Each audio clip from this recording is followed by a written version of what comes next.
There are rich teams and there are poor teams. Then there's 50 feet of crap, and then there's us. Welcome in to the Bro 4 Squad podcast, where we are just a bunch of bros drinking beer and talking movies. This is episode 190. Take that, Dad. Said we wouldn't make it here, but we did. Thank you guys for joining us for the movie discussion tonight.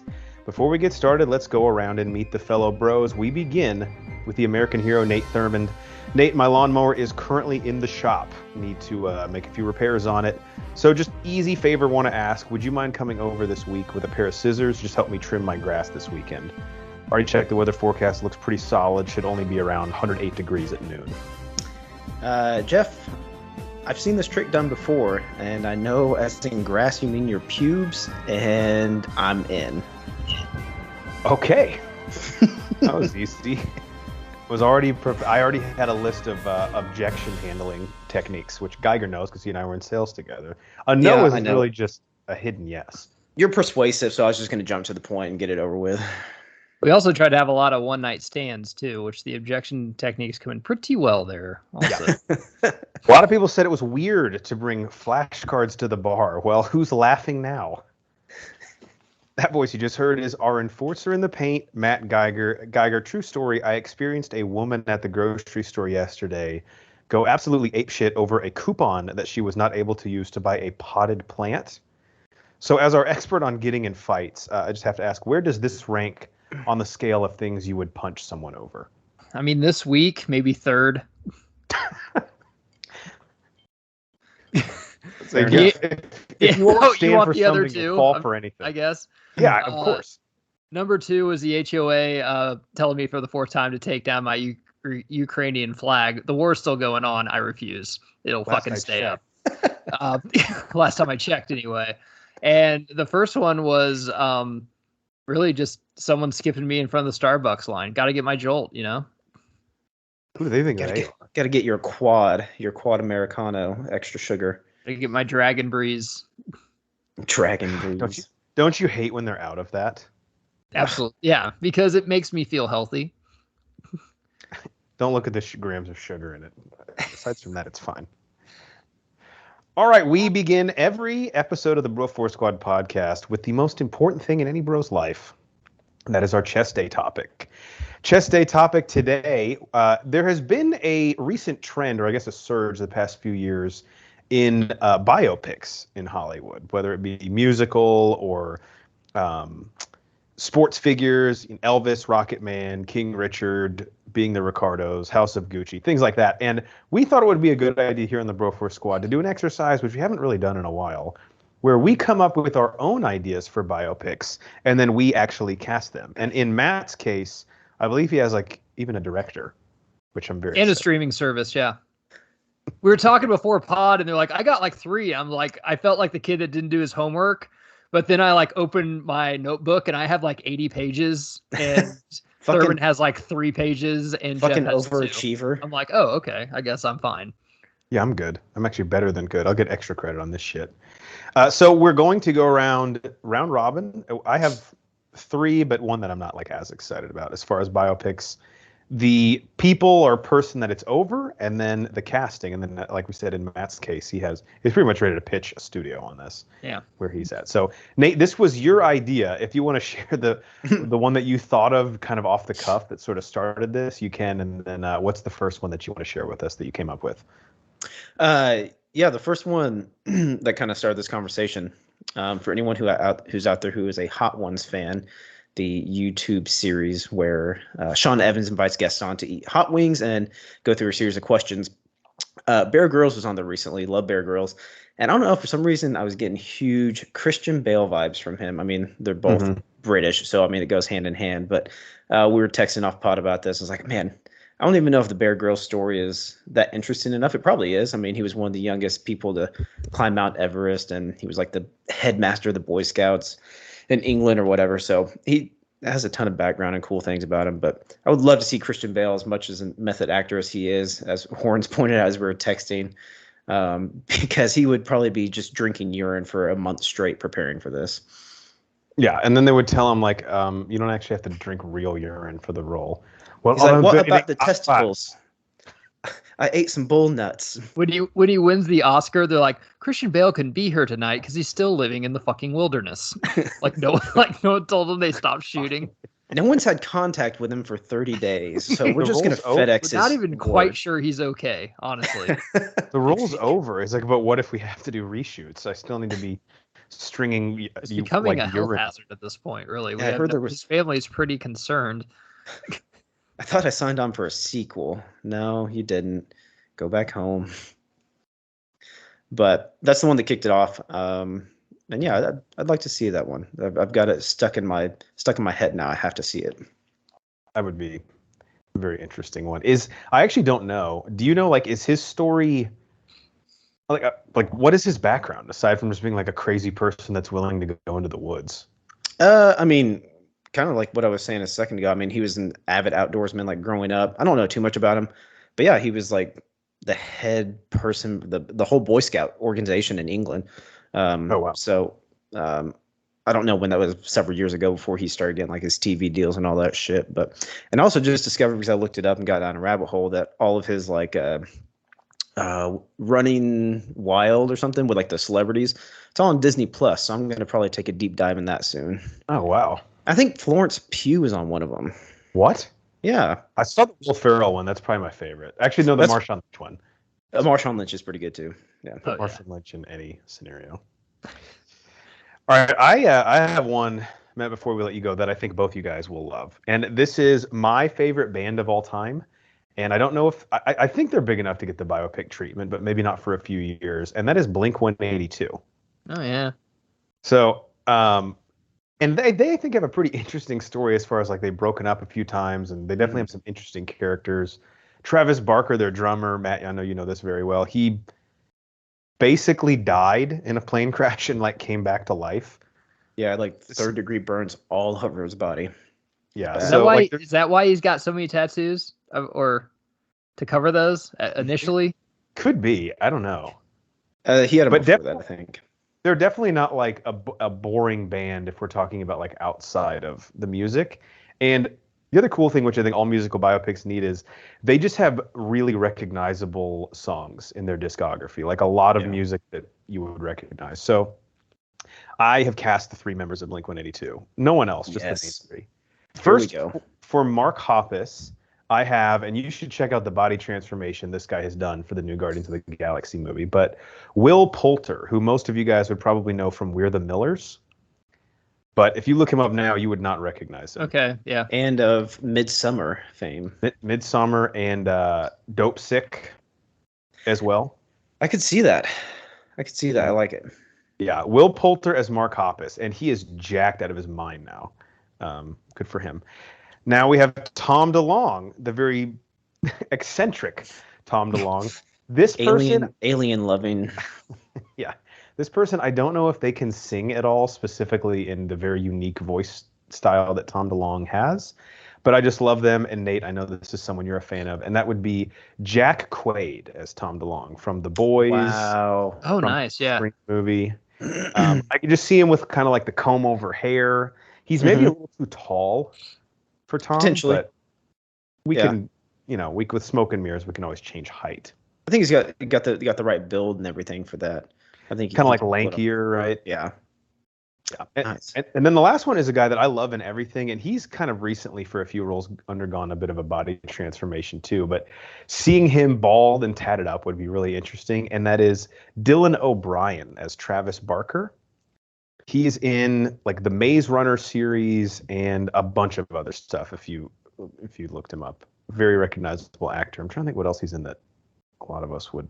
I'm not too familiar with him. I'm looking him up right now. But I believe he had to start on the show Teen Wolf, which I know Matt. The show Teen Wolf. Okay. Correct. Yeah. I mean, I've seen the movie. Okay. MTV did like a darker. I know. I kind of remember that because I remember asking myself why when I was looking through the channel guide and then just going down more and going about my life. This was when like vampires and werewolves were like sexy again. Oh yeah, for a while. So yeah, so they had to capitalize on that. Good for them. So those are my three members of Blink-182.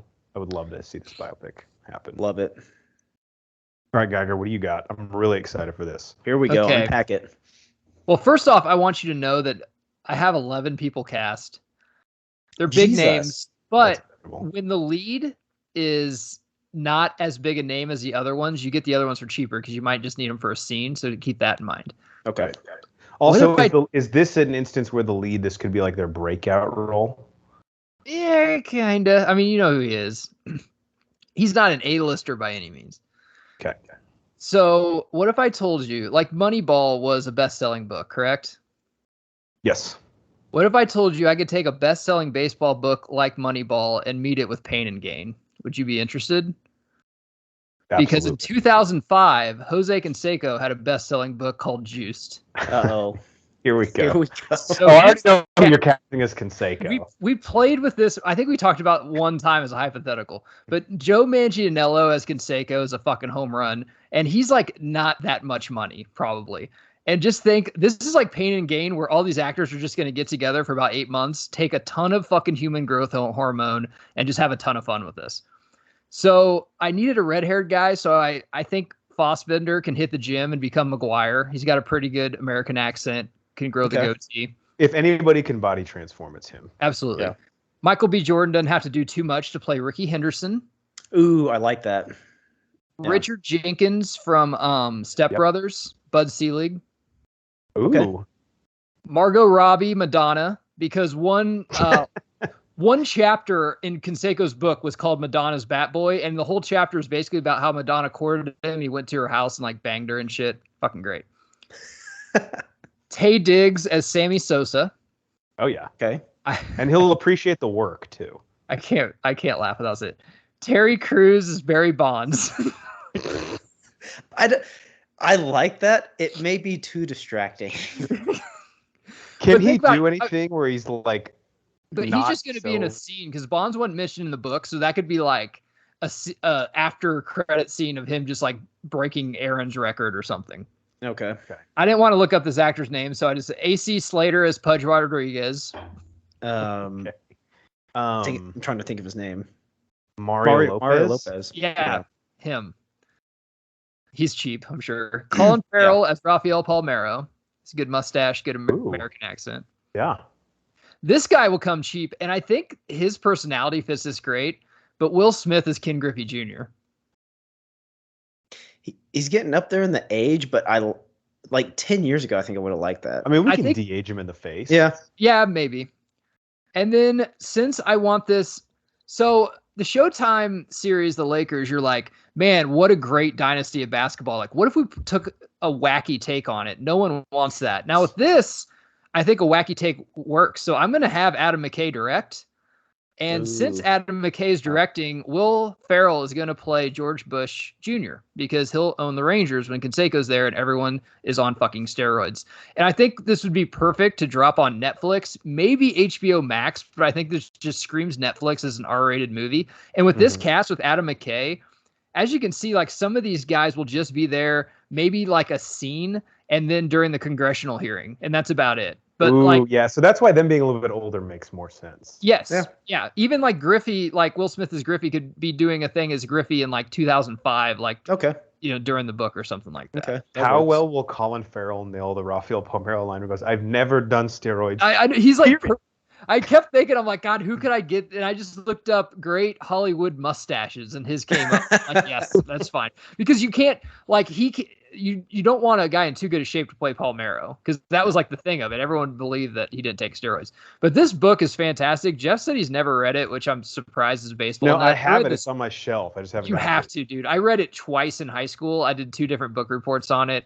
It's a fantastic book, especially for his career is just so amazing to me because, I mean, he was the best player head and shoulders in baseball from like 88 to, well, probably 86 to 89. Won a World Series with the A's. McGuire was on the team as a rookie. He came up. Ricky Henderson was on that team. So many fucking personalities on that team. Was Matt Stairs on that team?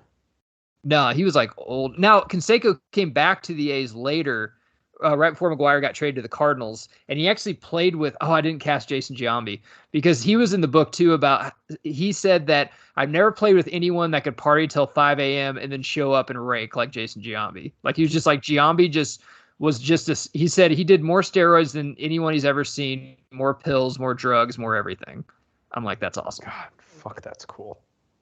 But that movie has to be done, dude. The only reason if it's not done is if these players might sue, but they can't sue they didn't sue Canseco over the book. So I don't know if they could sue over the movie or not, but God, it'd be fucking awesome. Yeah, I don't know how it works. Some of them have been indicted, though, right? So it's like you can't sit here and be like, I didn't do steroids. Like, well, the court found you guilty. Absolutely nobody sued Canseco over the book. So that tells you something. And you got to think, like, people are like, well, why would they do that? Everyone hates Canseco. I'm like, dude, Tonya fucking was up for Oscars. I mean, Canseco didn't do anything close to what Tonya Harding did. So I would love for this story to be told. I think a lot of actors would really like to sink their teeth in some of these roles, and actors love to have Instagram moments where they show that they're hitting the gym and telling you all about their diet and hey, buy this app, even though all they're doing is taking human growth hormone. So I think this would be fucking awesome. I'm all for this, and it has to be on a streaming service though. And Jose Canseco would sell the rights to this for peanuts. He's always in desperate need. Oh yeah. Oh, 100%. You could even make it like a 10-parter, like the OJ thing, and FX might do it. Who the hell knows? But Canseco would be so cheap to do this. Like, oh, you want my book rights for a movie? Cool. I need any money at all. I fucking love that. And yeah, Manganiello as Canseco, we've talked about before. That's like almost too perfect of casting. He looks just like him, and he's jacked. He's tan. He's got the slick back hair. He'd be perfect for it. Yeah, that was some great casting. I want to see this movie tomorrow. Let's make it happen. We'll put out some feelers. All right, Nate, what is your second biopic? Let's see. Oh, where did my notes go? The second one I had, and this would be a more interesting story even of recent news over the past year or so. But for some reason, and I've had this thought in my head before, but if there was ever a Phil Mickelson, got to have a golf tie-in biopic, I really think Bradley Cooper would be a great fit for that. So, I mean, Phil obviously has a huge history of gambling, basically being addicted to gambling. Bradley Cooper was addicted to drugs and alcohol at one point. Now he's clean, but I think he could really get into that mindset.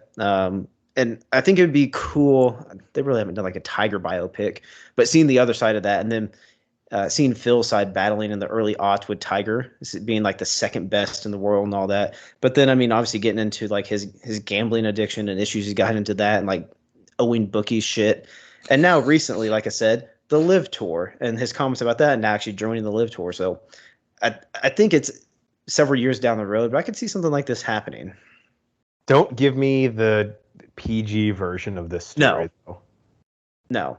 Give me the truth. Yeah, I think, and I don't know, for whatever reason, just Cooper with maybe gain a little weight, grow the hair out. He'll have to be left-handed.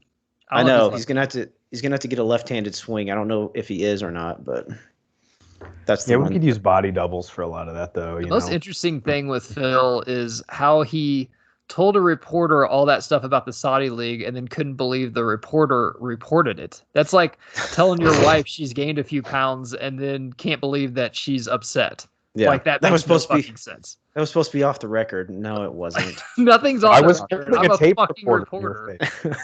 Makes no sense. You asked me if I'm recording. I said, yeah. Oh, I thought that was a figure of speech. And to the point of just being a Phil Mickelson biopic, I tried. I can't find a good actor that I would want to fill in for Tiger Woods yet. I think we've tried to cast him before in here, and it's tough. I know. I've racked my brain. I'm like, I don't know. I just can't. I can't put someone in that role that I feel confident enough. Put Michael B. Jordan in everything. Well, I'm about to use him in my next one too. Okay, all right, let's hear it. Everything he's. I would love pretty to see. busy. I would love to see a Kobe Bryant biopic.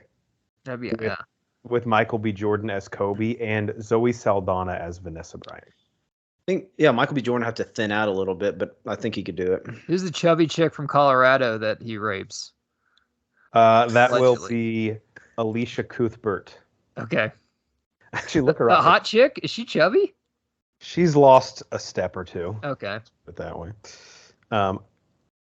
Yeah, Michael B. Jordan. I mean, we could cast him as anything because he's such an incredible actor. But I also wanted to cast Vanessa Bryant in this because she's a big part of his story.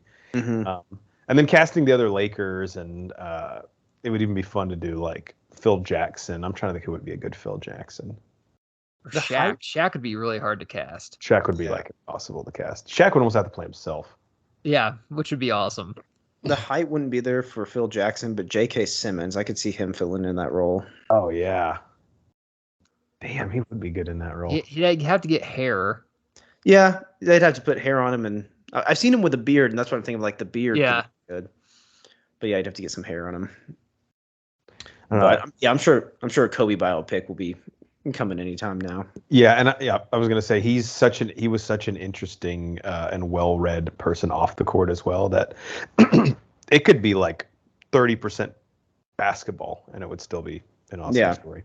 And be epic because you're crossing over with, I mean, so many great superstars from the Michael Jordan era to the LeBron era and everyone in between. So it'd be fun to watch. Big time rip. Matt, you're out, right? I mean, by I blew my load on that. That's fine. Nate, you have one more? It was a good load. But I'm not in love with my last. Yeah, this one's kind of a weird one, but I know they get or at least one of these guys has said he gets that he looks like this guy before. And that's Dax Shepard and Zach Braff. And they can play really either way. They kind of have like a goofy face with a big nose. I listen to Dax Shepard's podcast all the time. And so I've heard him say it many times, like he gets the Zach Braff reference. I said acting either way could work.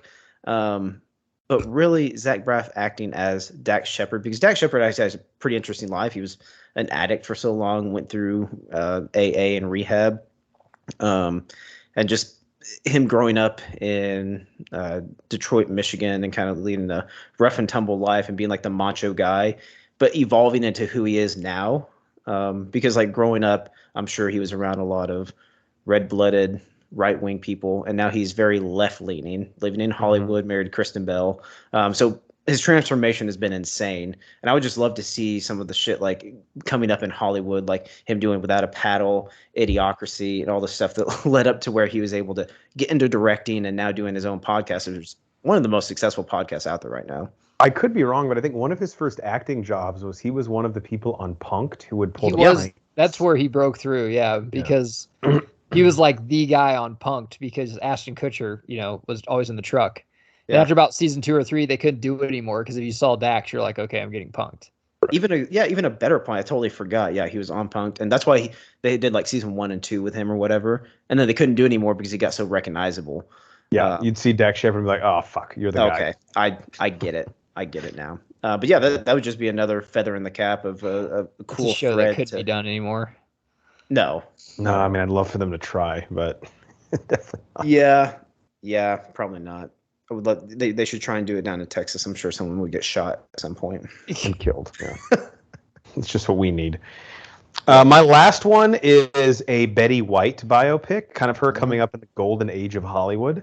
All right. And Geiger, I mean, hopefully he and I can make a good deal with some of these people's management because I also want, I think it was Geiger cast this person, but I want Margot Robbie to play a young Betty White. Yeah, I had her as Madonna. There you go. Fucking and Joe Manganiello. I think it would be cool because they became such good friends in real life after they worked together on The Proposal. If the movie was narrated by Ryan Reynolds. Yeah, that'd be interesting. Cool. I think he even spoke at her funeral, actually. Oh, wow. That's awesome. So we could tell the story like about his friend Betty White and how she was really the first woman in Hollywood to not conform to sort of the gender roles where she was like, I want to use foul language in a movie. And like when they did the Golden Girls, they were like, we're not going to be like Lucia Ricardo kind of did this as well. But they basically kind of like blazed the trail for a lot of Hollywood actresses to say like, we can do more than just be the wife in the play. Housewives, yeah. By just being boobs. Exactly. We can carry our own show. And I don't mean this as offense, but she essentially did it all without being known as like a sex symbol. Like she wasn't like some insanely attractive person like maybe a Marilyn Monroe that just got by in her look. She actually had charisma and acting chops and was pretty funny, which was kind of unheard of at the time. Like, well, but not everyone. Did she ever do anything with Joan Rivers? Aren't they kind of the same age? Because Joan was like a raunchy comedian for a woman back in the day. Like, yeah, that's true. I didn't know if they were. Was she more of an actor or was she like a comedian who ended up doing like report. Like she was like a comedian, but I think she was in a couple like funny movies. I think because she made her way on. I might get this wrong. I'm sorry. I'm like low 30s, but I think Carson was where she first popped up on Johnny Carson's show. I think I can't remember, but yeah, she was like more raunchier than Betty White. I know. Oh, Joan Rivers makes Betty White look like a fucking like children's Saturday morning cartoon. She was. Yeah. When did she pass away? I feel like that was a while ago, right? That was a while ago, I think. Because when I kept thinking of Betty White, I kept thinking of shit like I can't differentiate her and Joan Rivers. I mean, in the later career I can, but yeah. Joan Rivers has someone out there is like, just fucking look it up. She has some family lineage in Hollywood too. I don't know if like her dad was something or what. Yeah, I'm sure. I don't know. Probably. Yeah, Google it. I don't know. Internet, it doesn't exist where I live, so not an option. That is true. All right, great work, fellas. Hollywood, if you're listening, give us a call. Geiger's willing to look. We're not going to hold you over the coals with the option of the script. I don't want any credit. I just want to watch this fucking movie. That's it. I don't even want any credit for it. Well, the pod wants 1%. That's really want to watch night. All right, the second part of our show is our protein shake, where we go around and talk about what's in our cup, also known as what have we watched lately. I really only have 2 things I want to talk about this week, and then I have just 3 things I'm going to mention as movie commentaries, which Matt and I did together for people to check out. How about you guys? Nate, how many things do you have? I've got 3. I got 3. Perfect. Nate, why don't you go first? What is in your cup? I've actually watched this a couple of times in the past month or so. I don't think I've talked about it on the pod though. So stop me if I have. But went on vacation recently, so I haven't watched much. But we were chilling at the Airbnb we're at, and the night before we left, and this one was on, so turned it on and watched The Accountant, Ben Affleck flick. Really, really enjoy this movie. It's kind of almost like a origin story of a superhero, because he's got have you guys seen it? I know the premise is he's like an assassin, but he's also like, is he on the spectrum? Yeah, so he has autism, and so there's a whole backstory with that. With his father, he was a military brat, so a very strict father who kind of shaped the way he was. But yeah, grows up to be an accountant, but then also, I don't think it's much spoilers. This came out a while ago, and I think it's basically known in the trailer. But yeah, he does accounting and hit work for some shady people. But it's got him in it. It's got J.K. Simmons in it. It's got J.K. Simmons is in everything. It's I know, yes, and I love him. It's got Anna Kendrick in it. Is Bernthal in this or no? That's a good question. I don't think so. Okay, for some reason I thought he was in this. He may be. Who I don't even know who that is. John Bernthal. It was from yes, he is. He plays Brax. Oh, he plays his brother. I didn't know the actor's name.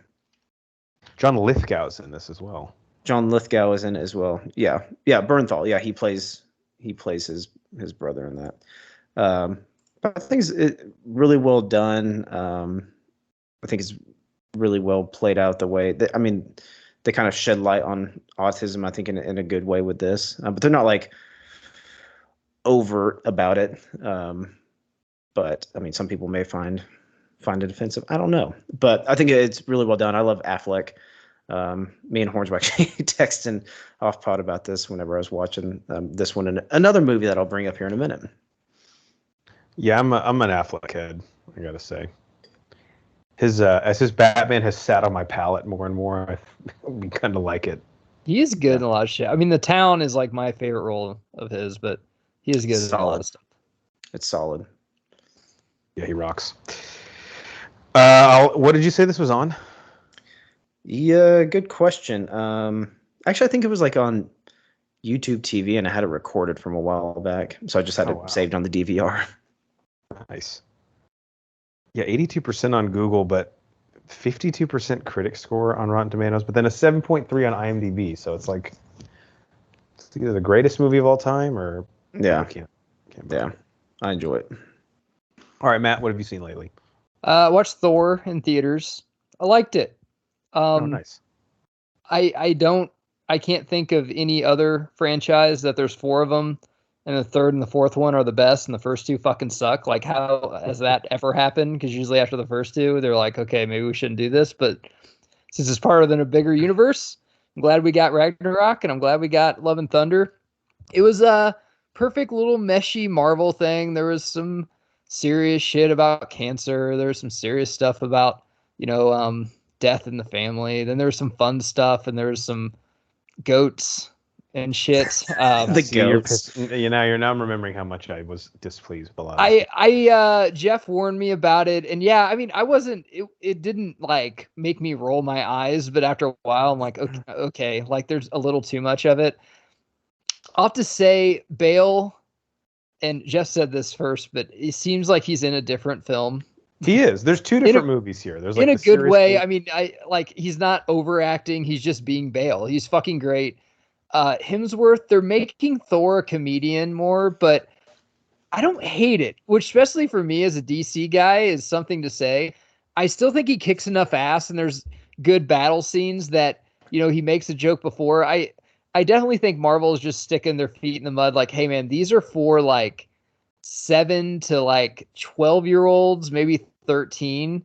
And, but adults can still like it too, because they're kind of campy, especially maybe, the beta male kind of adults or whatever. But even me, I fucking dug it. It's fine. It doesn't lead to anything. It doesn't make me want to see another film at all. I hate to say there's no point to it, because sometimes like DC needs to just make a good film.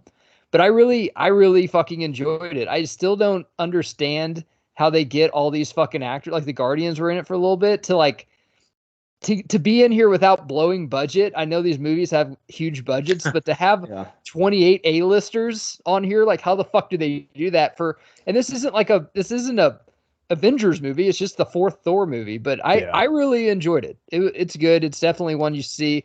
I mean, if you haven't been in the theaters in a while, I mean, you probably already seen Top Gun. I saw Elvis too. It was fucking phenomenal. I don't know which one I'd pick to go see. They're 2 different films, but had a lot of fun. I'm surprised you liked it, but I'm happy for you. It sounds like you liked it more than I did. I have a soft spot for Hemsworth for some reason. I do sometimes wish Thor would just kick ass, but since he's not in the fat suit anymore, I'm like, okay, he's jacked in this. Like, I don't. God, they wasted no time getting him. I feel bad, but they did. I thought they were fucking like, when Pratt was like, Thor, we need you to win this battle, and then he just fucking destroys the whole city and wants them all to celebrate and shit. It's fucking hilarious. Like, we did this together, and they're like, no, you kind of just did it on your own. Oh my God, the hammer scene. Whenever he kept going back to his hammer, and the axe was like the girlfriend, and the hammer was. I thought that was fucking hilarious. I was like, dude, that and Taika Waititi's stick gets a little old for me, but this is perfect for him. I think Thor, he really hits Thor out of the park. And then the scene with him and Jane where the Thor or the hammer's like leading the bike, I like laughed out loud in the theater. I was like, this is campy ass Marvel humor, but the dark DC guy is like slapping his knee in the theater. So I'm sorry, you win. It was fucking good. I think though, if they do another Thor movie, which I think he's just going to show up in maybe Secret Wars as Hemsworth's last appearance, but I like Taika Waititi, but I'd like to see him do other stuff. I don't want him to focus on. You don't think he's going to fight Hercules in a 5th Thor? I don't. And I didn't even know who that actor was. I was like, oh, who are they going to cast for that? The Rock again? Yeah, he's from, spoiler, skip ahead 30 seconds. He's from Ted Lasso. Okay. Is what? Okay. Yeah, he's Roy Kent. It was good. I can see where people are like, dude, but I'm not as invested as this is. After Endgame, I'm like, okay, this is done. This is all just cherry on top if some of these movies make it good. But I'm like, Ragnarok was badass. I mean, they took it a lot more serious. This movie was just a fucking joke, but I don't know. I liked it. It was fine. I do kind of like the idea of New Asgard being like a theme park, like a tourist attraction. I like Matt Damon and the other actor that's like, that's the third Hemsworth. That's Luke. Yeah. It was fucking funny. Could we write a script about this invasion? And they're like, we have to deal with some stuff. And he goes, I didn't hear a no. It's literally a Fast and Furious franchise at this point. Like, watch the first Thor and then go watch this one like right after. You're like, what the fuck happened? Like it's just like everything's serious, and now it's like just It's slap your changed a knee, lot. everything's fun. But yeah, it was a fun movie. I agree with that. All right, I just have three things that I want to mention as movie commentaries that Matt and I watched for people to go ahead and check out. Actually, only one of these is dropped as of now, but the others just keep an eye out for them. So right now on our YouTube channel or anywhere you're listening to the audio version of our podcast, you can check out from probably 2 weeks ago. Matt and I did a movie commentary track on the Liam Neeson action classic Taken, which you should go back and watch. And Matt, I think we can all agree the central theme of this movie is that him and Liam Neeson's character, Brian, and his ex-wife Lenore were having an argument on how to raise their daughter. And the main thing I learned from this movie was that he was right. He was right. She was wrong. And he could rub that in her face the entire fucking movie. And I never realized in it, not that the movie was held in high guard for me, but Maggie Grace's running style, I can never unsee it now that Jeff pointed it out throughout the entire pod. I need to actually find and send you the YouTube video where the guy like breaks down. I want to rewatch the first couple seasons of Lost now to see if she does that, because you obviously run in Lost. So I'm guessing she does. I don't know if she was like Jared Leto's like, this is how this character would run. I'm like, I don't know what that means, but okay. I think the best analogy I could make was if you've seen Ace Ventura: When Nature Calls, she runs like when he's getting shot with all the tranquilizer darts. Yes. And his arms are like not moving in tandem with his body. Two other things that Matt and I watched. Keep an eye out for these as the holiday season approaches, and believe me, the fall is going to get here very quick. First, on Apple TV Plus, we watched It's the Great Pumpkin, Charlie Brown, and we did a commentary track on that, which will drop sometime in October. Matt, it had been years since I saw this. I misremembered the ending. What would you tease about It's the Great Pumpkin, Charlie Brown in our commentary? It's a great disappointment, Jeff Hornacek is what it should be fucking called, because that's I think what it said at the end. We should drop this in like January, because we always make fun of like Halloween 6 coming December 28th. Like what? Like you couldn't have gotten this out a little earlier? Like what the fuck? No one wants to see that then. Like I don't understand. So we should play into that. And then the last one we watch, another Charlie Brown special on Apple TV Plus, a Charlie Brown Thanksgiving, which of course will drop sometime in November. And all I have to say here is Peppermint Patty, all my teases will be that she's a bitch. She is a bitch. And this one actually holds up, I think. Like this one's on every Thanksgiving. I never watch it, but I did for the pod, and it does actually hold up. Like if this was on, now that I know what this is all about, I'd probably sit down and watch this for 30 minutes in between football. Yeah. All right. I only have two more things, and I think everyone else does as well. So, Nate, what else have you seen? Well, I'll go ahead and jump in the other Ben Affleck movie. And I never do this. It was just on TV. And this was actually the same night I watched The Accountant, but watched Armageddon, the 1998 classic. And this one just holds a special place in my heart. I mean, it was kind of right around like when I was around 10 years old. So this kind of fit right into my wheelhouse. Just a fucking action-packed Michael Bay space movie. But even at the young age when I first watched it, I think I may have said this on the pod before. I think Simon Birch may have been one of the first movies I like teared up or cried in. This may have been another one. This was up there whenever Bruce Willis is having the speech with Liv Tyler at the end. I mean, it's some tear-jerking moments. Oh, yeah. Now, I mean, the speech at the end is really good. Yeah. Now, are all the physics and everything perfect in this? Yes. As I rewatch it, okay, Geiger disagrees with me. Thanks for asking. As I watch it in my 30s, what's happening on the asteroid may not be completely accurate. But fuck, I don't care. It's great. It's got some good serious roles in it, but then you also throw in Steve Buscemi and you've got fucking Owen Wilson in there to add some comedic relief. But yeah, overall, I think it just has a lot in it. And this is kind of like when we talked about our top 100, like movies fall in our top 100 for a certain reason. This one has a special place in my heart because I watched it growing up a ton. And like I said, I think I fit into like part of the demographic they were looking for, someone who was young and loved space. So it was an intriguing aspect for young Thurman. I think the cool thing about this movie is like, yeah, we make fun of Michael Bay and how he is obsessed with these crane shots and blowing shit up, but this is actually like, especially for him, a slow burn. I mean, the vast majority of the movie is them planning for and training for this mission. It's not them like exploding. You don't get into the explosions or any of the hardcore shit until they really get on the asteroid, and that's really the only place it's happening. I mean, on Earth, I guess there's a little bit when some debris is falling to Earth, but other than that, it's kind of isolated there. So I think I don't want to give him too much credit, but there is some substance here to the movie. It's got a great soundtrack too. That's the other thing I want to. Oh yeah, great soundtrack. Geiger, go ahead. What are you laughing at?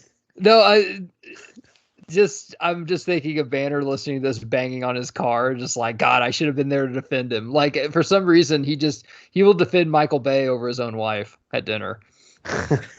It's like, well, the meatloaf was dry, Brooke, but Michael Bay did a fantastic job at Armageddon. Speaking of like this time in Hollywood, I mean, Liv Tyler's agent must have been like, we are never going to need a fucking paycheck again. We are so good. And then what happened? I don't know what happened to her. She Because, was in Incredible Hulk, but then since Edward Norton wasn't there anymore, they kind of just got rid of her, which sucks because she is a huge character. I mean, speaking of first, whenever they're doing the animal cracker scene, this may have been my first boner. I don't know. That was pretty hot. That scene does things to me. Up to the mountains or down in the prairies and slides in her underwear. Oh my God. How fucking smooth is that? Oof.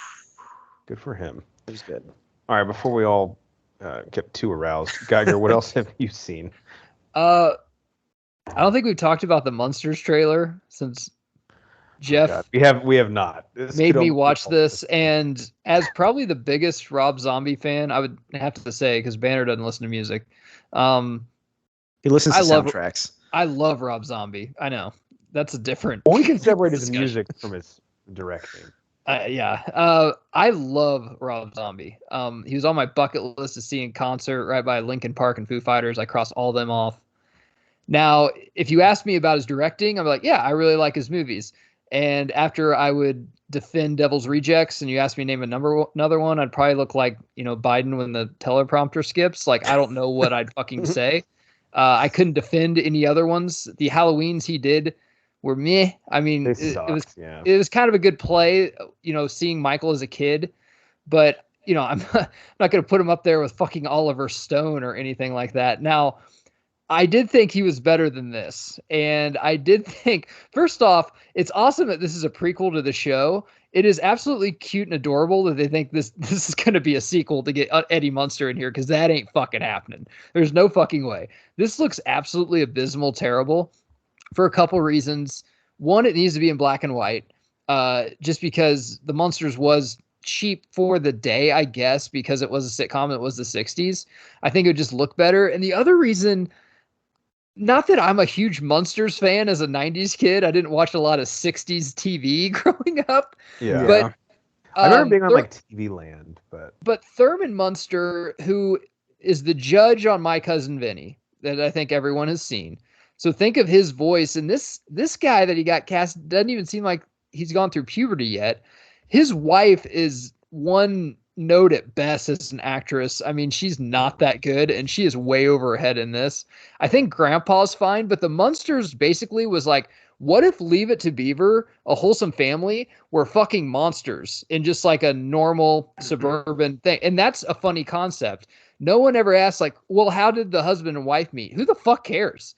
Like, would you watch That's not the interesting part at all, yeah. Would you watch a June and George Beaver, whatever the fuck their name is, Beaver Cleaver, like, love story? Who the fuck cares? I don't know what the fuck he's thinking. And PG is way out of his realm. He can't do this. It looks awful. And what was worse is everyone was given the benefit of the doubt. It's like, dude, this is a play. He's going to come back. It's going to be rated X. And then he wrote something on Instagram. He's like, why does everyone think the Munsters have a $70 million fucking budget? And everything. I was like, oh God, he's defending it. This is not good. Uh-oh.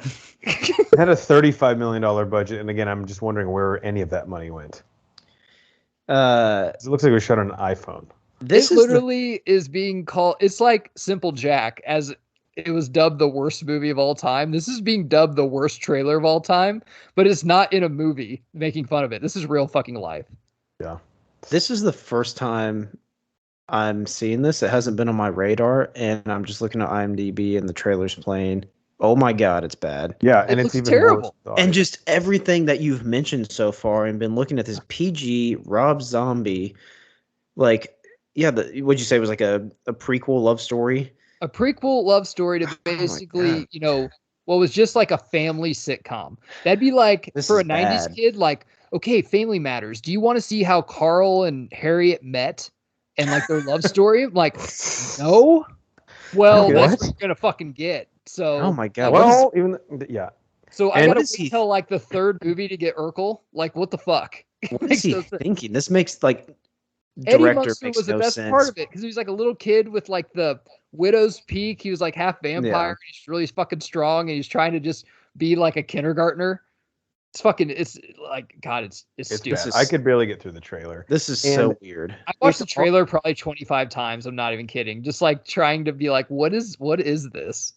So it's a Universal produced it, which is owned by NBC. It was supposed to be a theatrical release. And I mean, it could be purely coincidental, but after the trailer dropped and the vitriol started being spewed online, not only did they say it's not going to be a theatrical release, it's not even going to their own streaming service, Peacock. They just sold this thing to Netflix, probably at break even. They probably said, the budget's $37 million. We spent some on advertising. If you'll pay us 40, we'll just give it to you. I didn't That's see the actual insane. dollar figure, but so now it's not even being dropped on Universal's. It went from theaters to not even their streaming service to Netflix. And And now Rob they're going to Zombie- back out and say, "Nah, this is going to go straight to DVD, and you're going to see it pop up at Walmart." Well, that's what I was Dude, going to ask you, Matt. On his Instagram, was Rob Zombie trying to play like Spin Zone here? Like, what was his announcement that it was going to Netflix, or was it just pretty straightforward? Like, He just kind of said the plan was always to get it to Netflix, which I don't really agree with. Maybe the plan was in the last couple months to do it. The problem with Rob Zombie is, and once again, I'm a big fan of his music. He's almost got like almost a loyal political, almost like Christianity following that he can do no fucking wrong. Because if you got an arm sleeve tattoo and live in your parents' basement and stuff, you're like, I can't diss Rob Zombie. I'm going to lose all my fucking cred. So like all these people are like, Rob, follow your vision, Rob. You have a vision for this movie. See it through. Don't listen to the hater. Like all this fucking I was like, dude, are you looking at this? It's fucking terrible. It's awful. It's One of my bad. friends who loves Rob Zombie too is like, dude, he's lost his fucking mind.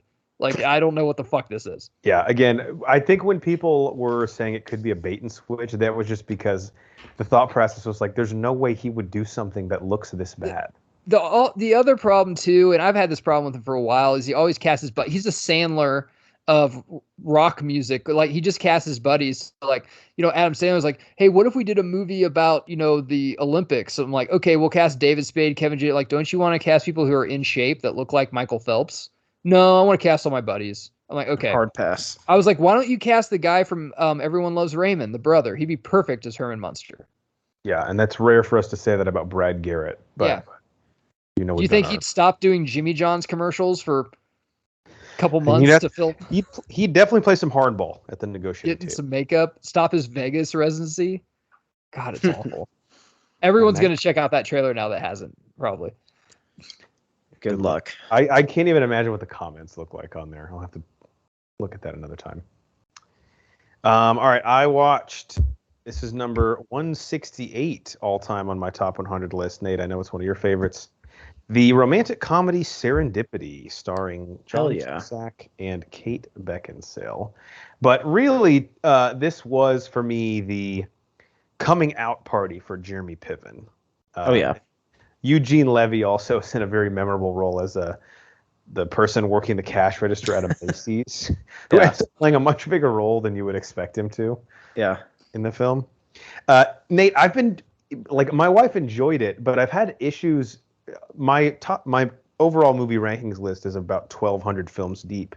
So for this to be number 168 is very high praise. And you and I have always had an affinity for this film. And I got to be honest, I have trouble pinpointing what it is about this movie that I love so much. Have you been able to kind of put it in words over the years and more views of it? Or is it still just sort of like, it's hard to nail down? 100% in the same boat as you. I don't know what it is about this. This is a film that I shouldn't enjoy or I shouldn't like. I don't think it is one that it fits into a genre that I'm really gung ho about. But I don't know what it is about this, but I really like it. And my wife is very adamant that she does not like it. I think it's because there's a Like, lot because you of like it so much. He's like, all right, shut the fuck up. yeah. There's a lot of cheating and halfway cheating done in this Emotional movie. cheating, yeah. Emotional cheating, which she can't wrap her head around. And like I said, I wish I could explain it, but I do like this movie. It's my number one guilty pleasure. But I cannot put my finger on it. I wish I could. Yeah, it's evaded me throughout the years, and it's on HBO Max, short watch. Really enjoyed it, but again, my wife was like, "We've seen 20 romantic comedies just as good as that. Definitely movies that are funnier. Like, what is it about this?" I'm like, I don't fucking know. Yeah, I don't know. It's just little bits and pieces. You like the mystery of like writing your number on a dollar bill and sending it off and hoping that someone finds it, and just John Cusack's character of like his persistence, even though he knows what he's doing is probably wrong, but he still wants to do it and pursue it. But Kate Beckinsale's really hot, so he's like, I'm just gonna go that for helps. it. Yeah, it's an anomaly for me. Yeah, I don't get it, but very enjoyable movie. One of my guilty pleasures. All right, last thing we each watched. Nate, how about you? That would be watched this on the flight home a couple days ago. And I watched this once, pretty close to when it came out. And it was one of those ones where the ending kind of ruined it for me. And up until that point, I really liked the movie. And that is La La Land. I really heartbreaking ending, I gotta say. I know, and I watched it again. I was like, I love the ending though. It doesn't leave me with a good feeling, and I don't like that. And I'm confused for the flashback that happens, or the kind of flashback. I don't know. Maybe I'll get on here and Google and see what other people's interpretations are. I don't remember the flashback at the very end. There's like a weird like flashback montage that it goes through. It like basically goes through the whole movie again, but through a different perspective. But up until about the last really 3 minutes, no, it's probably closer to 5 or 10 minutes. I really like it. I like the music in it. I think Emma Stone and Ryan Gosling do a great job playing off each other. They really do a good job of like being in modern day, but taking you back to like Tinseltown and like Hollywood. I mean, that's what they're supposed to be doing. Obviously with the title La La Land, but I think up until that point, it's really great. But then it gets to the point where there are some movies I do like this way, that it happens. That's life. That's how it works out. And he kind of gets to where he needs to be. But it just took a little bit different path than he wanted. But yeah, I don't know. The last few minutes always rubbed me the wrong way, but I want to watch it again, give it a second shot, and I still feel the same about it. So on Google, there's always like a people also ask little version. The first question on here is, what was the point of La La Land? That after my first watching that, I was like, what the fuck? Why are we here? What's this guy's deal? I don't know, son. Yeah, it was. How do you want Google to answer that, man? What is the to make money? I don't know. Like opening scene in this is great, sets the tone really well. Like LA traffic, everyone just getting out of their car and dancing. I think it's a really cool number, really good song and dance. I think Gosling really does well on this as like a passionate old soul who still loves jazz. Which is kind of a to his own, like, it's basically ruined his life, his yes. love of jazz, but he's still pursues. But he's so passionate about it, he doesn't care that he's driving himself down a hole of like a dead genre, because that's what he loves. So I mean, it's a cool movie about people being passionate about what they want to do, but the ending just rubs me the wrong way. I will say this: I love Damien Chazelle, who did Whiplash as well. I don't know if either of you have seen that movie with Whiplash. Yeah. I love it. J.K. Simmons. But Matt, you'd appreciate this. There is I think Chazelle uses it like twice in the movie effectively, but Emma Stone's character is an actor, and he will like cut in to start a scene, and she has this like really visceral or over the top emotional reaction, and then you realize pretty quickly that it's actually her like practicing lines for an audition, and not something that's like actually happening to her, which is, I think, as far as comedic ideas, it's pretty ingenious the way they play it. Yeah, it's really good. They do that a couple times. Actually, in the opening scene when she's in her car, they make it look like she's on the phone, and then a couple times like part of La La Land. My wife was watching it, and I didn't understand it, and then I realized I was told later it was a musical. Pretty much.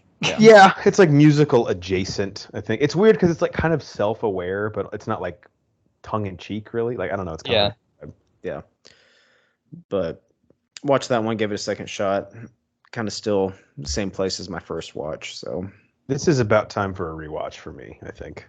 Yeah, I think it is. It's worth it on Hulu. All right, Matt. Last thing you watched, what was it? All right, I'll talk a little bit about it, then I'll tease something. In 3 weeks, I've watched every episode of Yellowstone.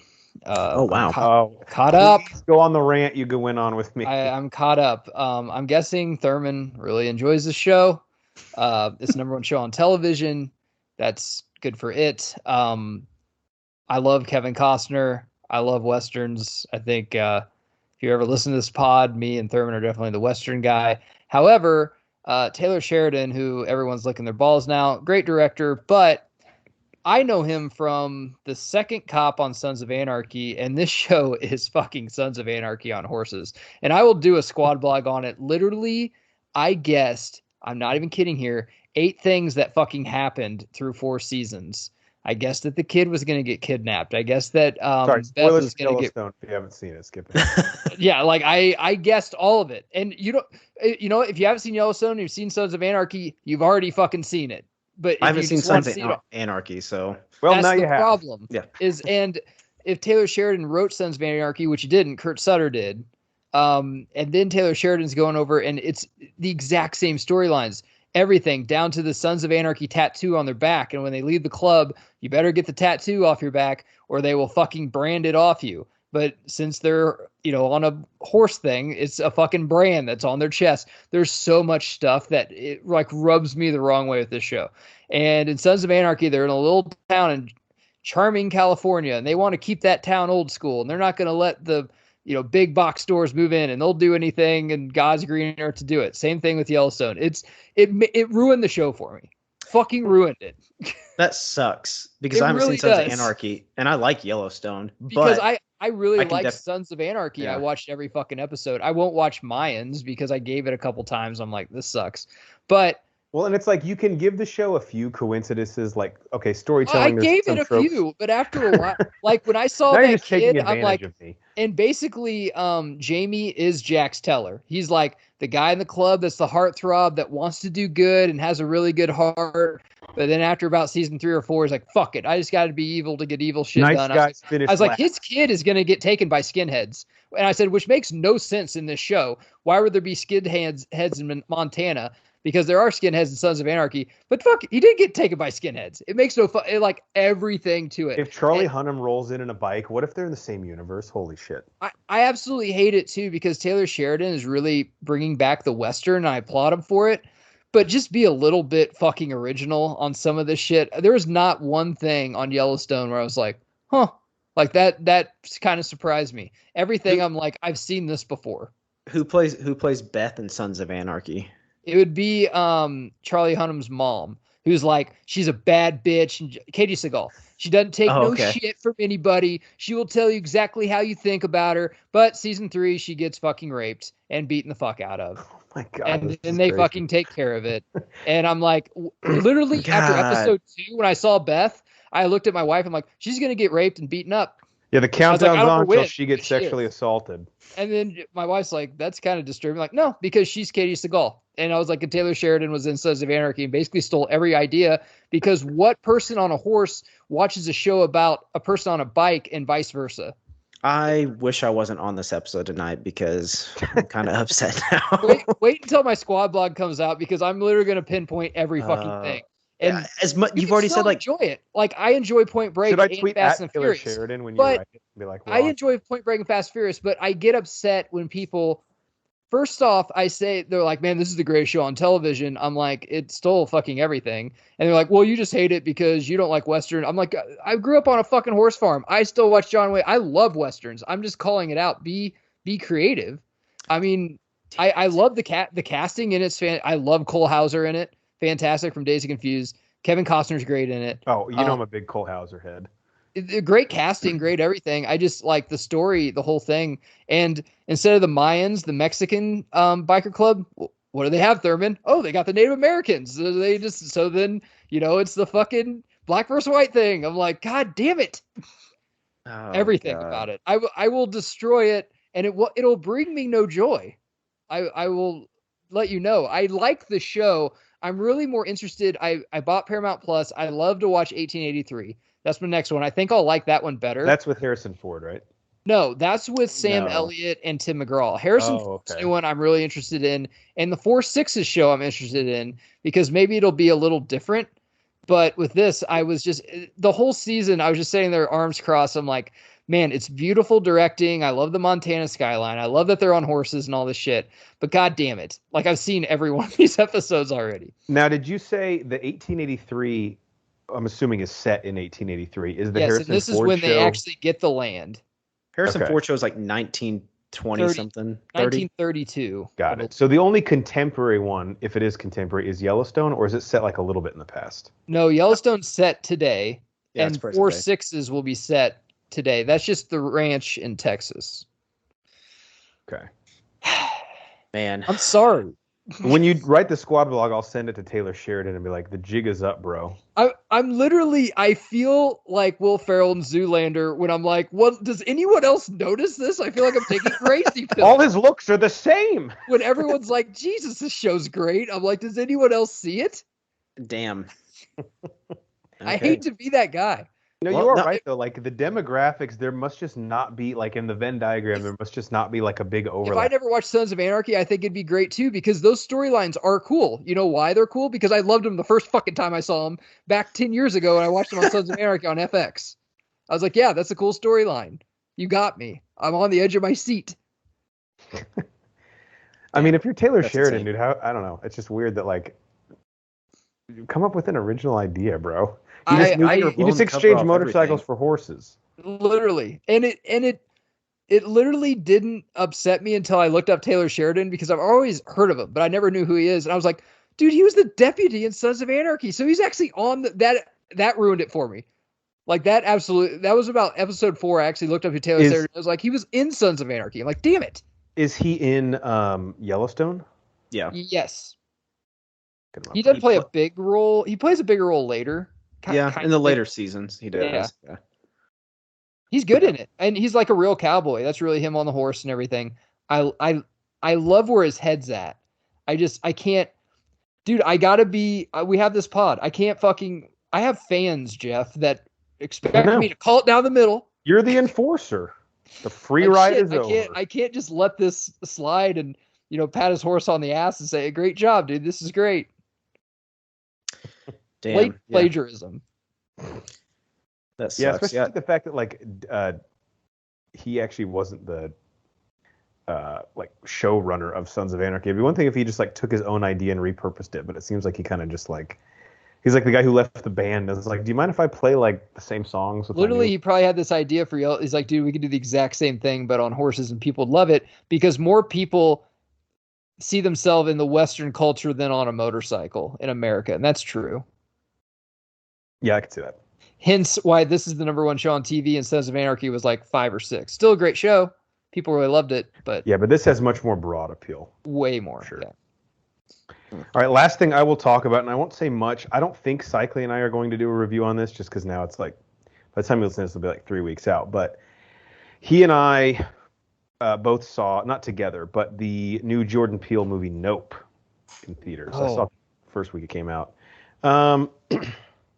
Man, really, no spoilers, of course. I won't spoil any of the... I want you to spoil it off pod for me, but okay. Okay, so I think the people who said early on there was a lot of critics saying this is better than Get Out, you're fucking high. What? There's something wrong with you. It's an interesting movie, but it's very, I think, you could take it just completely literally, and I think it would be just a normal movie. Then there's the people that look at everything metaphorically, and those are the people on Reddit that I just couldn't deal with. I had very high expectations. It's slightly better than Us, his second movie. it doesn't even sniff the jockstrap of Get Out. But Daniel Kaluuya is really great in it, and they do say the title of the movie 2 times in the film, so that I really enjoy. Nice. Did they have Will Smith do it?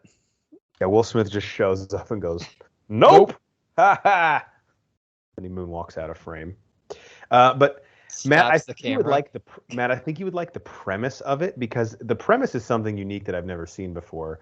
Where it goes is just kind of unfulfilling. It's not like a total swing and a miss, but it doesn't get there. The premise, if you didn't get this from the trailer, is Daniel Kaluuya and his sister grew up on a farm with their father, who passes away in the first 2 minutes of the movie.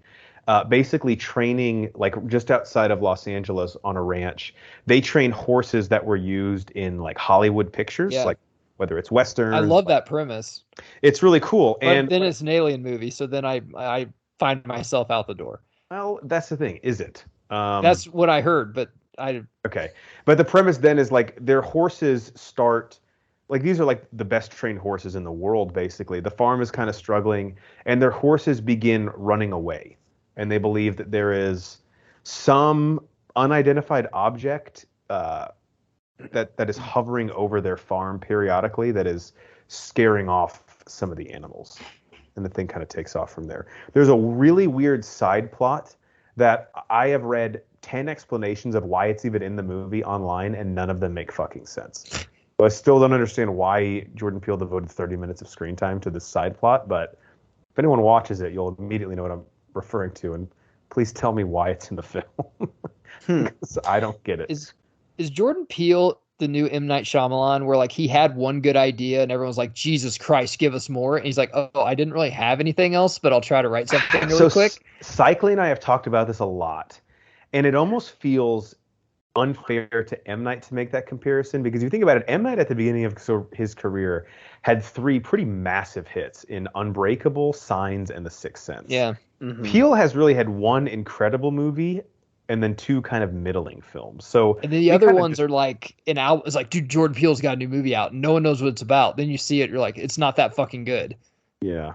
I feel like Shyamalan, I mean, his first 3 movies, people were just blown away. It took him a while to really start dropping stinker after stinker.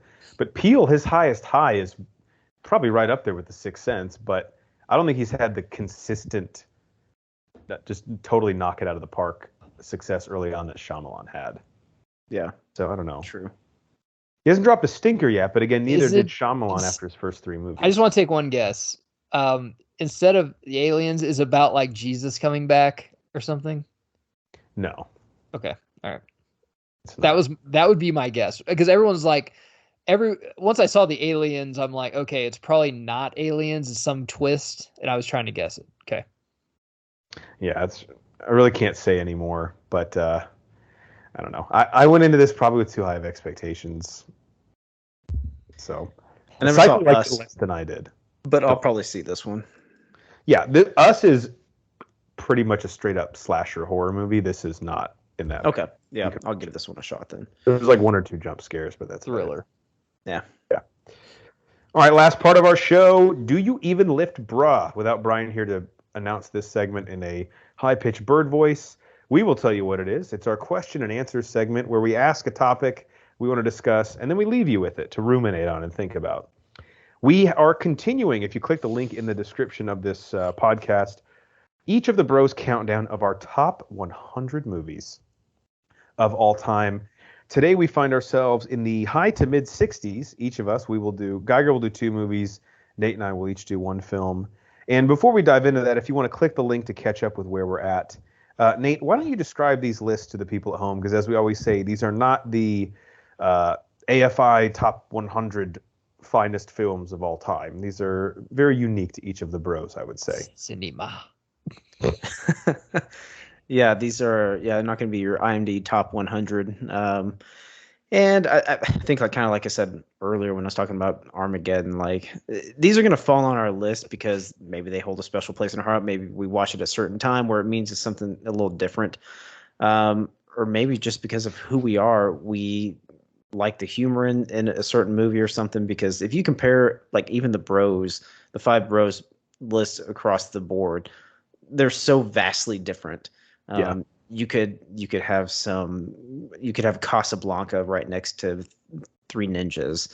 That might be the case. Number 70, Cycli had Apocalypto, and Geiger had Con Air. Yes.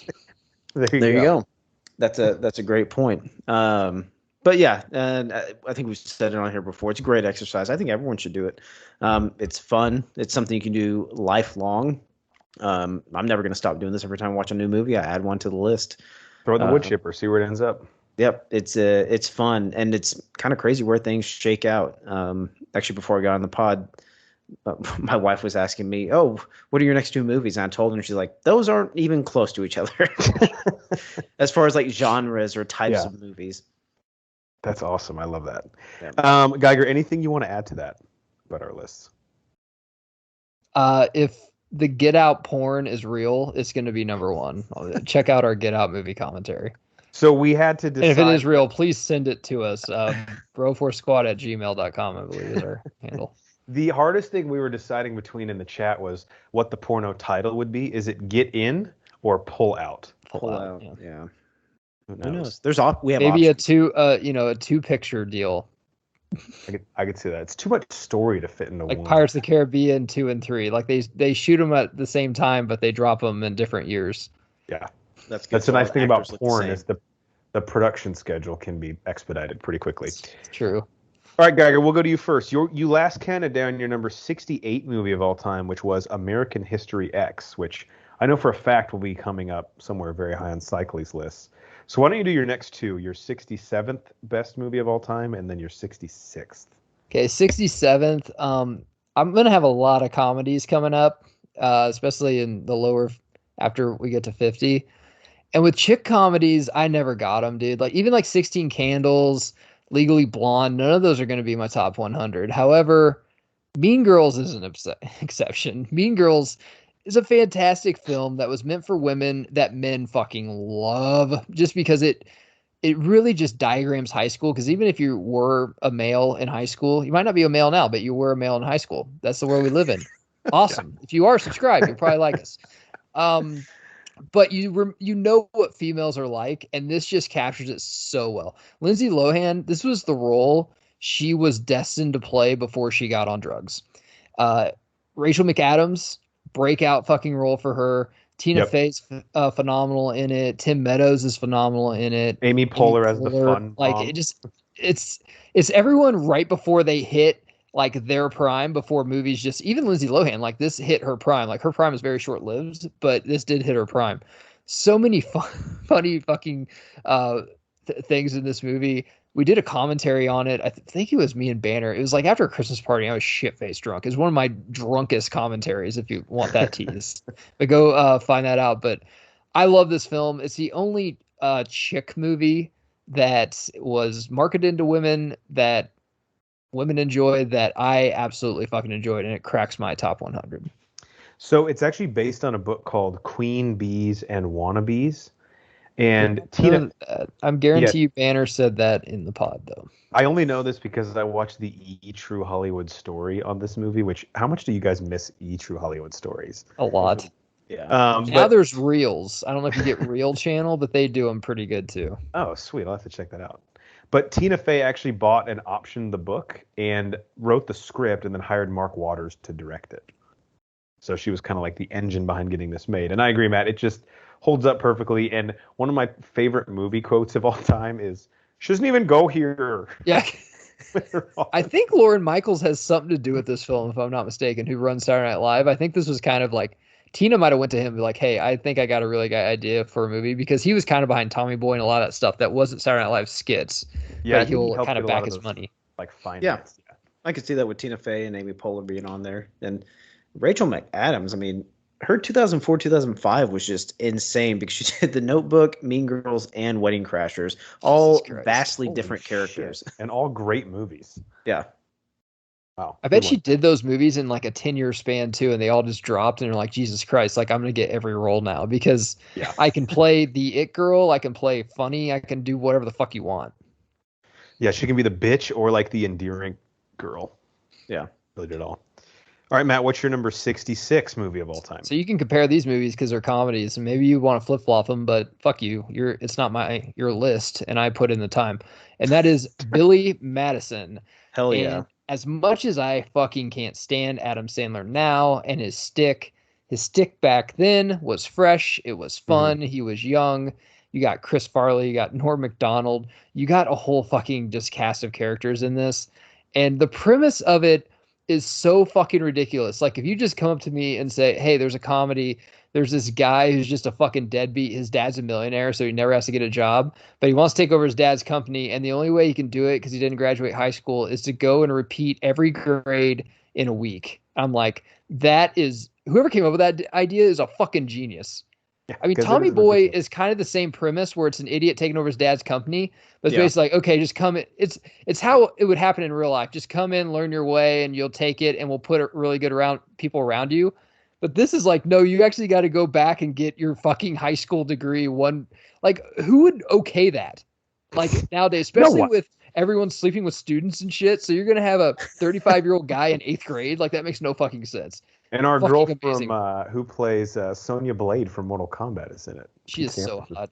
Yeah. Back then, I don't know if she held up well, but back then she was so hot. And again, Matt, you picked two movies that have a quote right at the top of my head that is incredible. But how much is everyone in this room is now dumber for having listened to it? I award you no points, and may God have mercy. That and Farley as the bus driver. Whatever he's like. My Veronica Vaughn. I know, but no, you don't. Well, no, you guy didn't. I know wouldn't have been awesome got if they did. On. No, we didn't. No, they did. No, they didn't. It would have been awesome if they did. He's like eating their lunches and laughing. Norm Macdonald's so great. He's like, what day is it? October? So just so much so. And the dad from Christmas Story is his dad. Like, such a great cast. I love that movie. I'm big on seasonal movies. I love seasonal beers. So, I watch Home Alone on Black Friday. I watch Independence Day on 4th of July. I used to watch this movie the last week of summer. This was my back to school movie. I would be now like, it's time to watch it. Yeah. Oh yeah. I would watch it usually like the Saturday before school started on Monday. Yeah. It's always good to have like a tradition of watching something then. Yeah. It's got cool unless you pee your pants. If peeing your pants is cool, you can consider me Miles Davis. Whole O'Doyle family. Oh God. Sandler was really good when he had someone else he can't have all the control. No. That's when we get like the Ridiculous Six and the fucking Cobbler or whatever. Sandy Wexler. Yeah, unfortunately. All right, Nate, to you. You are up to your number 66 movie of all time. Your number 67 was the cinematic classic Avengers Endgame. Yeah. One slot ahead of that on your list. One slot ahead of that, and I don't think I need to say too much on this one because I think it's already been on someone's list. It may be up higher on some other people's list, but 1994 Disney animated classic, The Lion King. This was just right in our wheelhouse. Great soundtrack. The songs that will stick in your head forever. Great story. You throw animals in there. There's not much more you can ask for. And of course, when we watched this, when we were growing up, it was one of the classics. And it has a ton of comedy in it. A lot of heartfelt moments. Mufasa dying may have been even one of the first times where me as a 6 or 7 year old felt heartbreak. Yeah. And I didn't even know what it was, but I knew I felt bad at the time. But it had, and then the cast was obviously great too. It had James Earl Jones, Matthew Broderick as Simba, JTT as young Simba. In the mid 90s? Jesus. In the mid 90s when he was doing Home Improvement and all that shit. It had everything you needed. Throw Whoopi Goldberg in there and Rowan Atkinson as Zazu. Jeremy Irons. Scar. Jeremy Irons. Yeah. But I can't tell you how many times I've seen this, and just how I think what the impact it's had just on pop culture going forward and everything. I'm sure that it's got its hand in a lot. And it kind of came out at a crazy time too. You think like 94, this came out, and then 95 is when Toy Story came out. It was kind of one of the last big real animated films came out before you got into the Pixar world, the digital world, and all that. So I think it kind of holds even a more special part in a lot of our hearts because it was like one of those last big animated films that came out before you had that big shift into the digital world. Banner had this at number 69, giggity, on his list. I thought someone else had said it already. Yeah. Yeah. Do you This think is one, Guy, I kind of want your opinion on this. We were talking about this the other day, like how many movies we can predict that will be on everyone's list. This is one I would predict shows up on everyone's list. Yeah, it's way high up on mine. Same. Yeah, I figured. Yeah, that'll be one Is of there them. anybody like? So I think you guys are 1 year older than me, but this movie was one of the greatest movies ever, and it came out the perfect time in my life. Like I was going into kindergarten. I remember seeing this in theaters, and I had the Lion King fucking backpack. My mom bought me like a radio, and you know how you could put in the cassette and set it for a certain time. Like I woke up to Lion King every morning for kindergarten. I remember seeing this in theaters. That's awesome. And then we went across the street to the mall, and they gave me a Simba like action figure, and I was like, God, this is badass. I mean, if that movie came out when we were 10, if that movie came out when we were 15, I think we'd be like, oh, that's a cool movie. I would have really enjoyed it when I was a kid. But this came out when we were like going into kindergarten and first fucking grade. Like this is right. This movie was made for us, pretty much. Yeah. Yeah, I remember wearing this cassette tape out in my mom's car. Absolutely. Like just when Incredibles came out, I remember, man, that's an awesome movie. It's made for kids, but I really liked it because I was like in middle school. But like if it would have came out when I was 4, I'd been like, dude, this is like the greatest fucking thing I've ever seen. But Lion King was the greatest thing I've ever fucking seen when I was in kindergarten. Yeah, I probably dragged my mom to see that like at least 3 times in theaters. And then when we bought the VHS, again, it was probably just playing on a loop at my house. Remember the Disney VHSs that were almost like so thick, like a book? Like it was like the casing was like a book that you opened up, but it was like a spongy plastic casing, like it like clip closed, like there was that satisfying like snap when you closed it. It smelled too. I can still smell it. And like you could take like it had like a sleeve that you could put like the cover in. They did some quality stuff with their VHS covers. Yeah, those were top notch, and they just looked really good on a shelf too. Oh yeah. Great pick. All right. Last one tonight, my number 66. My number 67 movie was originally Mission Impossible Fallout. Then a movie got moved way higher up in my list, so it bumped everything back. So now my number 67 film is Taken, the aforementioned, which we did a movie commentary on. And my number 66 is one of 2 movies ever where I read the book prior to watching the film. And that is the quote that we opened up the show with, Moneyball, starring Brad Pitt, Jonah Hill, the late Philip Seymour Hoffman, Chris Pratt. Now, there is a lot lost in translation from the book Moneyball to the movie. I will say the book written by Michael Lewis, though, is not told in narrative format, meaning like it doesn't really tell the story of the 2002 Oakland A's, but it more tells like the methodology behind how they built their team. And this was just the most successful season they had in using it that the movie tells. So Matt and I have talked a million times off pod how it conveniently leaves out the fact that they had 3 ace pitchers and a juiced up MVP in Miguel Tejada, who is he even in the movie? I don't think he they have him at shortstop like in an action, like, you know, when the game's going on, but not talking ever. They do mention Eric Chavez once, and then also Jeremy Giambi was already on the team. I read that the other day. He was part of that Jeter play the year before. Yeah. He was the one who got tagged, right? Yeah. But yeah, they don't mention Tim Hudson, Mark Mulder, or Barry Zito, which was a pretty big deal. Well, like Cy Young candidates.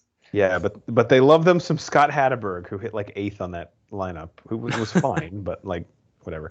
But what I love about Moneyball is probably my favorite sport in baseball, which I understand is a very polarizing sport in the United States, and people find it incredibly boring, and I definitely get that. But the analytics behind how to build a team over the course of 162 games and win, dealing with the financial limitations that the Oakland A's had, and the eccentricity of Billy Beane to do so, of course, played perfectly by Brad Pitt, to me was just really interesting. And then his backstory as a former number 2 overall pick who floundered in the big leagues. So as a result, that's kind of framed his strategy as a GM, where he doesn't necessarily value the blue chip players as much because he knows they can turn out like him and just never pan out. So it's just a really interesting look at the sport and a team that, again, has not been able to replicate the success they had that season, but for that 1 year, they kind of caught lightning in a bottle with a strategy before anyone else had really valued on base percentage. And again, the eccentricities and how he sort of acquires a lot of the players is really fun to watch. So Moneyball is my number 66. It's really interesting. A lot of the stuff, like my wife loves that movie, and like the Grady guy that he fires, he was like still their scout like 8 years later. Yeah, Grady Tucson. Yeah, but it is interesting, and especially in sports. And Jonah Hill even says, like, Johnny Damon, like, Red Sox wanted him. He's a big name and stuff. And if you ask someone in other sports, like, who'd you rather have, Kevin Durant in their prime or Tim Duncan? Everyone's like, oh, Durant. I'm like, it's because he'd sell more tickets. He's more, Tim Duncan's just a pretty boring guy, but he's a fucking Hall of Famer. Where it is people are passed on a bunch of bias reasons. I always think of like David Eckstein when he played for the Angels and Cardinals. There's no way he was drafted. I mean, he's like a small dude. There's no fucking way. Like, you'll never fucking make it. And then he just kept getting a shot and making it. And then someone probably got hurt, and then he just hit well, and then he never fucking took himself out of the lineup. Yeah. And then there's other people that are like, dude, you're a 5-tool player. You're going to get every fucking opportunity to either succeed or fail. So it's just really hard. I mean, some people just need that opportunity, and they can really show themselves. And the A's, I was thinking this every time I watch this movie, is there any better team in the course from maybe the 70s to today that have developed better homegrown fucking talent? Like, I think of Canseco, McGuire, Reggie Jackson, Giambi, Donaldson was technically, I mean, they traded him from the Cubs, do you remember Carlos Gonzalez? They developed what was Cespedes? Wasn't he from their system? I mean, is there any team that basically just gives better players to like the Yankees and Red Sox that just develops studs? They're their farm system, basically. I mean, but they're developing people like every like 10 years, they have a generational fucking talent. Like one of the best in the fucking bigs. It's really insane to think about it. We haven't talked about pitching when they had Catfish Hunter, Barry Zito. I think they had Raleigh Fingers. Yeah, Eckersley. I mean, they've had so many great fucking pitching too. It's a great organization. I was always kind of an A's fan just because growing up, they always had some type of stud that I really like to watch. I always liked their uniforms because same color of my high school. I liked that they had white cleats. I love this movie. It's really good. And I could look past all of the kind of fibs that they tell. I would, especially to you two guys, recommend reading the book Moneyball. I was not a reader like in high school, and I blew through this. It's like 160 pages. I blew through it in like 3 days. It was. I might have to read it because it is interesting to me. It's interesting to me today that no one cares about batting average. Like, that's interesting. Right. Well, this was the first iteration of that. He said, I don't give a shit how many times he gets on base by putting the bat on the ball. What's the percentage he won't get out? Yeah. That's all they cared about because that's what OBP is. So, Moneyball, number 66. All right, that'll do it for episode 190 of the Bro 4 Squad podcast. Maybe the most important thing is our closing thoughts and advice to you as we leave you. Matt, we'll go to you first. What do you want to leave the people with? Just pull over for emergency vehicles unless you're, saving your sperm or something or jerking off. Actually, if you're jerking off, just pull over in general. Do that too. You should pull over to jerk off. Yeah. That's good. That's good advice. Nate, could you have anything more sage than that? Sound advice. I'll say be careful with your footwear when you go out in public. I'm not a big sandal guy out in public. I don't know why. I just don't like showing off my feet like that. But you'll see some people make some interesting choices with sandals out in public sometimes, and their don't give a fuck meter is very low. Yes. So just be wary. Just be wary of what you're showing off out there. They might, and if you see someone with sandals, they're a wild card. They might have given up on life. You don't know what they'll do. That, and then that's very close to going out to some stores and you especially just socks and have sandals, your house shoes. unless you just got done with a baseball or soccer game or something. You should never wear socks and sandals. Well, acceptable thing. That's acceptable. I'll do that after a golf round every once in a while. Yeah. Okay. Absolutely. What I want to close with, this is something that's been irking me more and more as time's gone on, and it's going to be new as far as advice that I give. Oh. But no one likes waiting in lines, okay? So if you see a line, no one wants to fucking be in it. That doesn't mean you get to just walk into the middle of it, okay? No one there gets out of bed each morning and says, man, I cannot wait to wait in this line to return something at Costco. You have to get in line like everyone else. I don't care who the fuck you are. Okay? Especially if you're at the airport. Yeah, that's a good call. I was just on a flight this last week, and people stand up in the aisle right in the planned lanes, and like someone from like 5 rows behind me is like next to my shoulder. I'm like, oh my god, no, that's not how this works. You have to wait until all the rows ahead of you leave. And that's always the worst when the plane lands and the guy in row 13's like up with his bag, just like looking around, like, dude, like this is gonna take a while. Yeah. Why does the guy in row 13 get to leave before the guy in row 8? Tell me that. I purposely just don't get up. If I'm like 20 rows back, I'm like, I'm going to stand up and do what? Some people I get like they're tall and they need to stand up and stretch, but I just sit there and like wait until my turn. I get off the plane when I get off the plane. Nothing infuriates me more than those people. Like, yeah, you're not speeding up the process at all, dumbass. You're still waiting. Nothing's happening. All right, for the enforcer and the paint, Matt Geiger, the American hero, Nate Thurman. I'm the mayor, Jeff Hornacek, and we are the Bro 4 Squad podcast. Thank you guys so much for listening to us. Where else can you find us? Well, we're on Twitter and Instagram at Bro 4 Squad. We are on Letterboxd and Apple Podcasts, Spotify, YouTube, now Amazon Music if you type in Bro Force Squad as 3 separate words, and you can find everything that we have ever done in our squad blog, which you mentioned earlier, on our website, bro4squad.com. Till next time, we will see you at the movies.